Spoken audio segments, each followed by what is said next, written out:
हाँ दोस्तों आज हम लोग बीएसएससी आज हम लोग बीएसएससी कार्यालय परिचारी का सेट नंबर 10 देखने जा रहे हैं। ठीक है, और 9 सेट इस पर ऑलरेडी अपलोड है, तो जाइए देखिए और अपना एक सीट पक्का कीजिए। ये किसके लिए है दोस्तों? तो ये है कार्यालय परिचारी बीएसएससी। ठीक है, तो दोस्तों ये जो है ये काफ़ी बेस्ट सीरीज़ है, इस सीरीज़ से जुड़िए। ठीक है, तो चलिए दोस्तों बिना बात के हुए बिना टाइम गवाए हुए आज का अपना सेशन स्टार्ट करते हैं। ठीक है, वीडियो पे चैनल पे नया है तो चैनल को लाइक शेयर सब्सक्राइब कीजिए दोस्तों, अपने दोस्तों को भी बताइए इस चैनल के बारे में। ठीक है, तो चलिए दोस्तों आज का अपना सेशन स्टार्ट करते हैं। देखिए यहाँ पे कहा गया 1920 के नागपुर में कांग्रेस के वार्षिक सत्र के दौरान असहयोग आंदोलन का मुख्य प्रस्ताव निम्नलिखित में से किसने प्रस्तुत किया? तो याद रखिएगा ऑप्शन डी CR दास। ठीक है, उसके बाद नेक्स्ट देखिए यहाँ पे कहा गया है भारत के पूर्वोत्तर राज्यों की, ठीक है, भारत के पूर्वोत्तर राज्यों की जलवायु किससे प्रभावित होती है? तो याद रखिए ऑप्शन डी हिमालय पर्वत से।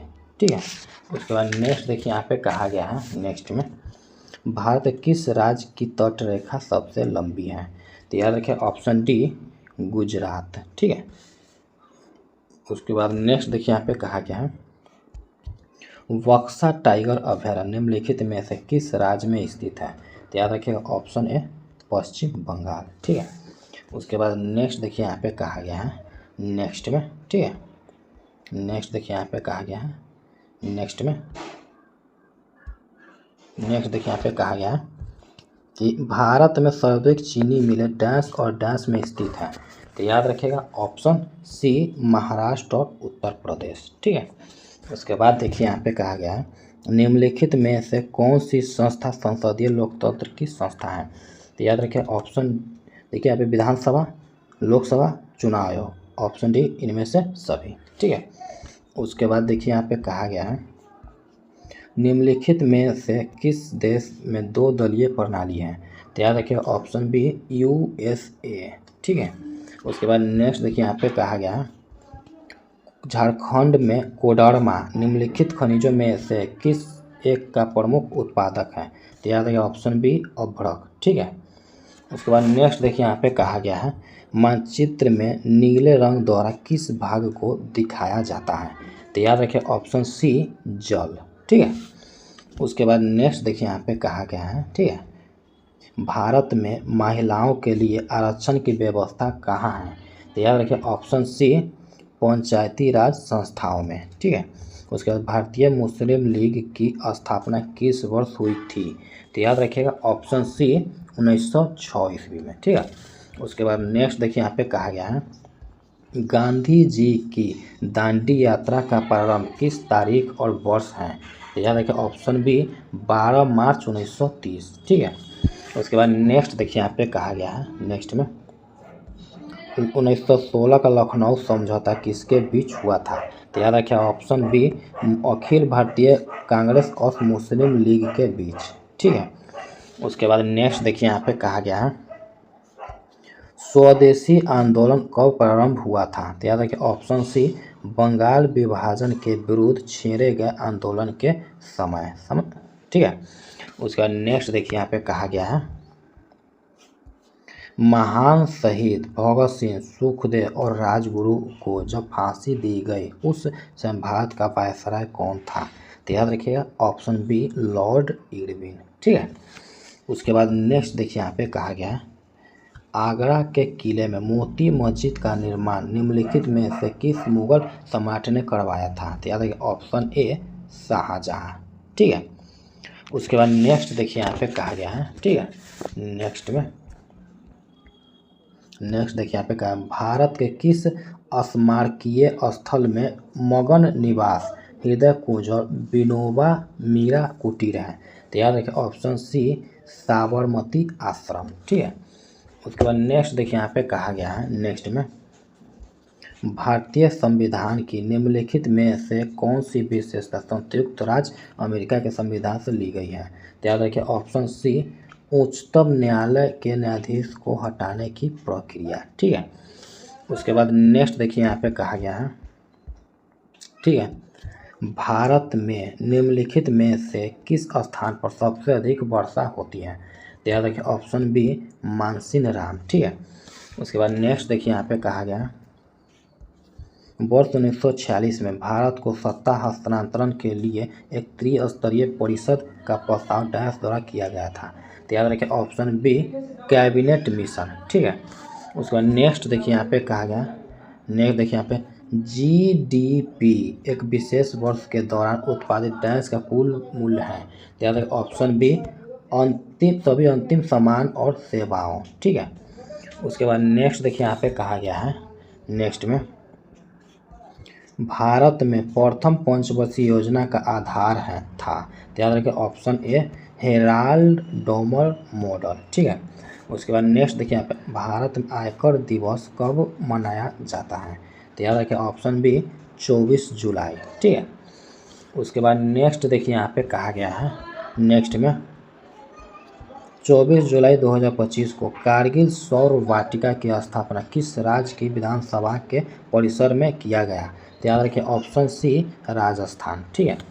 उसके बाद नेक्स्ट देखिए हेनले पासपोर्ट इंडेक्स जुलाई 2025 में भारत की रैंकिंग क्या है? तो याद रखिए ऑप्शन सी 77, ठीक है।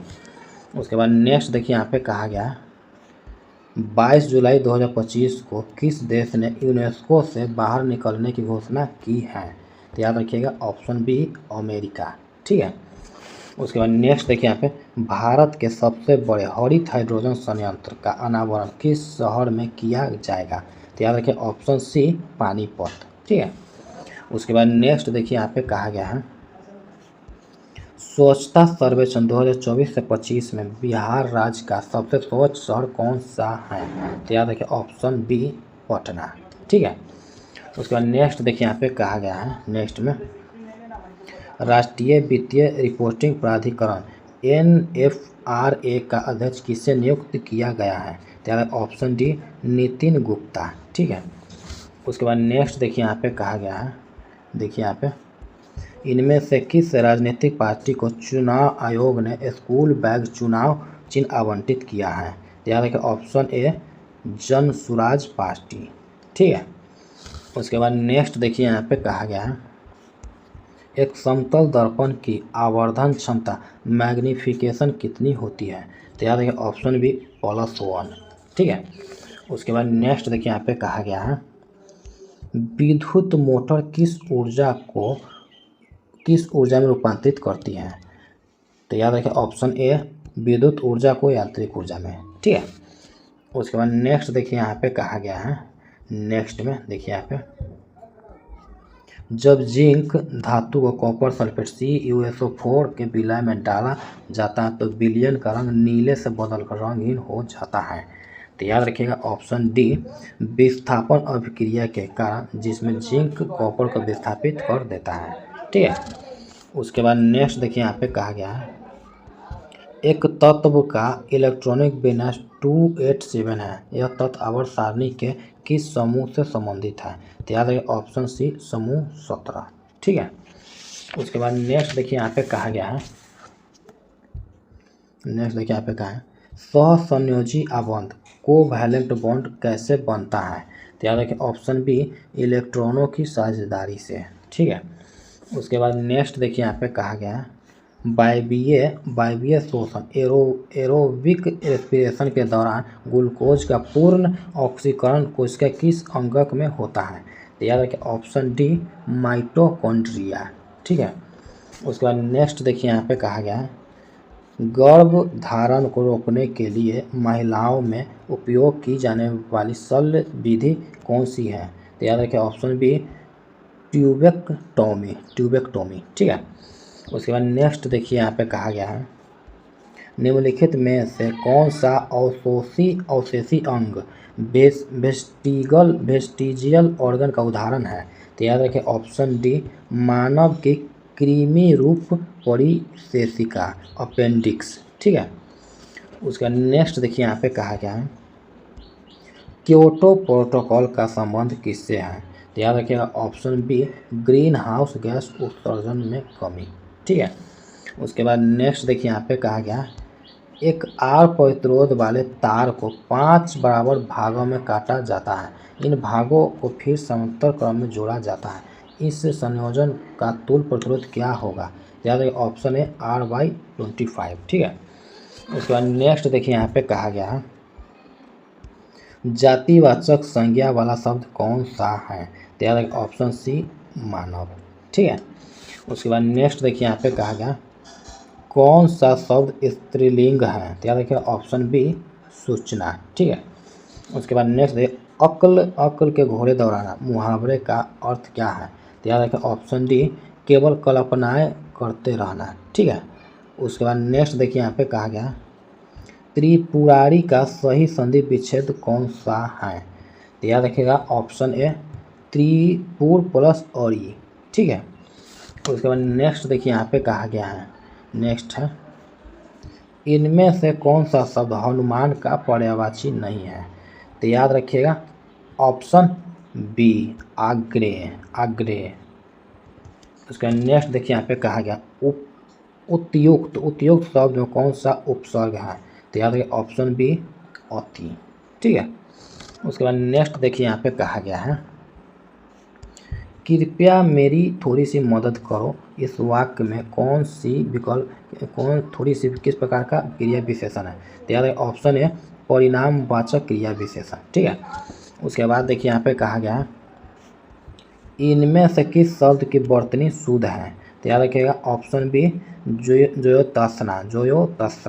ठीक है, उसके बाद नेक्स्ट देखिए यहाँ पे कहा गया है क्रिया के संबंध में इनमें से कौन सा कथन सही है? तो याद रखिएगा ऑप्शन सी क्रिया पद के उस अंश को धातु कहते हैं जो किसी क्रिया के प्राय सभी रूपों में पाया जाता है। ठीक है, उसके बाद नेक्स्ट देखिए यहाँ पे कहा गया इनमें से आगे नाथ न पीछे पगा लोकोकित का क्या अर्थ है? तो याद रखिए ऑप्शन डी किसी तरह की जिम्मेदारी न होना। ठीक है, उसके बाद नेक्स्ट देखिए यहाँ पे कहा गया पुरातन शब्द में कौन सा उपसर्ग है? तो याद ऑप्शन ए पूरा। उसके जो क्षय न हो सके उसके लिए उपयोग शब्द क्या है? याद ऑप्शन ए अक्षय। ठीक है, उसके बाद नेक्स्ट देखिए यहाँ पे कहा गया है नेक्स्ट में देश भर में कोरोना का प्रकोप जारी है। इस वाक्य में किस प्रकार के क्रिया विशेषण का प्रयोग हुआ है? तो याद रखिए ऑप्शन बी स्थानवाचक। ठीक है, उसके बाद नेक्स्ट देखिए यहाँ पे कहा गया है इनमें से कौन सा शब्द सूर्य का पर्यायवाची है? तो याद रखिए ऑप्शन डी आदित्य। ठीक है, उसका नेक्स्ट अतएव शब्द का संधि विच्छेद क्या होगा? तो याद रखिए ऑप्शन है अतः प्लस एव। ठीक है, उसके बाद नेक्स्ट देखिए यहाँ पे कहा गया है छत से उतरी हुई लता किस प्रकार का उदाहरण है? याद रखिएगा ऑप्शन है आपादान कारक। ठीक है, उसके बाद नेक्स्ट देखिए यहाँ पे श्रीनिवास जी का जन्म कहाँ हुआ था? तो याद रखिएगा ऑप्शन बी कोलार कर्नाटक। ठीक है, उसके बाद नेक्स्ट देखिए यहाँ पे कहा गया लड़का अगर कुछ उधम करता है तो उसे मना करने का हक मुझे नहीं डैश किसने कहा? तो याद रखिए ऑप्शन ए मंगम्मा। ठीक है, मंगम्मा। ठीक है, उसके बाद नेक्स्ट देखिए यहाँ पे कहा गया है ठीक है तुरई के फूल की तरह खिलाकर हंसते लोग सहसा मुरझा गए। यह पंक्ति किस कहानी की है? तो याद रखिएगा ऑप्शन डी ढहते विश्वास। ठीक है, उसके बाद नेक्स्ट देखिए बारी बारी से गांव के लड़के किसकी निगरानी कर रहे हैं? तो याद रखिएगा ऑप्शन ए दलेई बांध की। ठीक है, उसके बाद नेक्स्ट देखिए यहाँ पे कहा गया है मंगू की माँ अस्पताल के लिए किसकी उपमा देती है? तो याद रखिए ऑप्शन बी गौशाला की। ठीक है, और गुरु नानक की रचनाओं का संग्रह किसने किया? तो याद रखिएगा ऑप्शन डी गुरु अर्जुन देव ने। ठीक है, गुरु अर्जुन देव ने। उसका नेक्स्ट देखिए यहाँ पे कहा गया वाणी कब विष के समान हो जाती है? याद रखिएगा ऑप्शन है राम नाम के बिना। ठीक है, उसके बाद नेक्स्ट देखिए यहाँ पे कवि रसखान किस राजवंश में उत्पन्न हुए थे? तो याद रखिएगा ऑप्शन बी पठान राजवंश में। ठीक है, उसके बाद नेक्स्ट देखिए यहाँ पे कहा गया प्रीतम नंद किशोर जा दिन में नैननी लगयो, मन पावन चित्तचोर पलक ओट नहीं करी सको। यह पंक्ति किस कविता से है? तो याद रखिए ऑप्शन सी प्रेम आयनी श्री राधिका। ठीक है, उसके बाद दोस्तों ये गद्यांश है, इस गद्यांश को आराम से पढ़ लेते हैं। मनुष्य विधाता के सृष्टि का सर्वाधिक चिंतनशील प्राणी है, उसकी प्रगति के लिए प्रकृति परिवेश सदा मुस्कुराता रहता है। प्रातःकालीन सूर्य की स्वर्णिम किरणें जागरण गीत सुनाती है, वाटिका के पुष्प उनका पथ सुरभित करते हैं। वैश्वीकरण में दसों दिशाओं में मानव मार्ग प्रशस्त हो गए हैं। ठीक है, तो चलिए दोस्तों इसका आंसर देते हैं।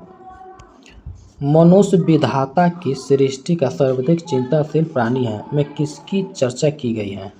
याद रखिए ऑप्शन ए मनुष्य की। ठीक है, उसके बाद देखिए यहाँ पे कहा गया प्रकृति परिवेश किसके लिए मुस्कुराता है?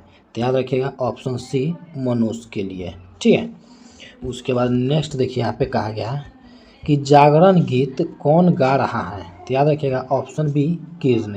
ठीक है, उसके बाद वाटिका के पुष्प किसका पथ सुरभित करते हैं? तो याद रखिएगा ऑप्शन सी मनुष्य का। ठीक है, उसके बाद नेक्स्ट देखिए यहाँ पे कहा गया वैश्वीकरण में मार्ग परास्त होने का क्या अर्थ है? याद रखिए ऑप्शन है मार्ग सुलभ होना। ठीक है, तो दोस्तों आज हम लोगों ने BSSC ऑफिस अटेंडेंट का प्रैक्टिस सेट 10 देखा। ठीक है, और 9 इस पर ऑलरेडी अपलोड है, तो जाइए देखिए और अपना एक सीट पक्का कीजिए। ठीक है तो दोस्तों जो हम लोगों ने ये समझ के आराम से जो ये किया, इसके लिए चैनल को लाइक, ठीक है, शेयर एंड सब्सक्राइब कीजिए दोस्तों, और अपने दोस्तों को भी बताइए। तो मिलते हैं नेक्स्ट वीडियो में, तब तक के लिए बाय।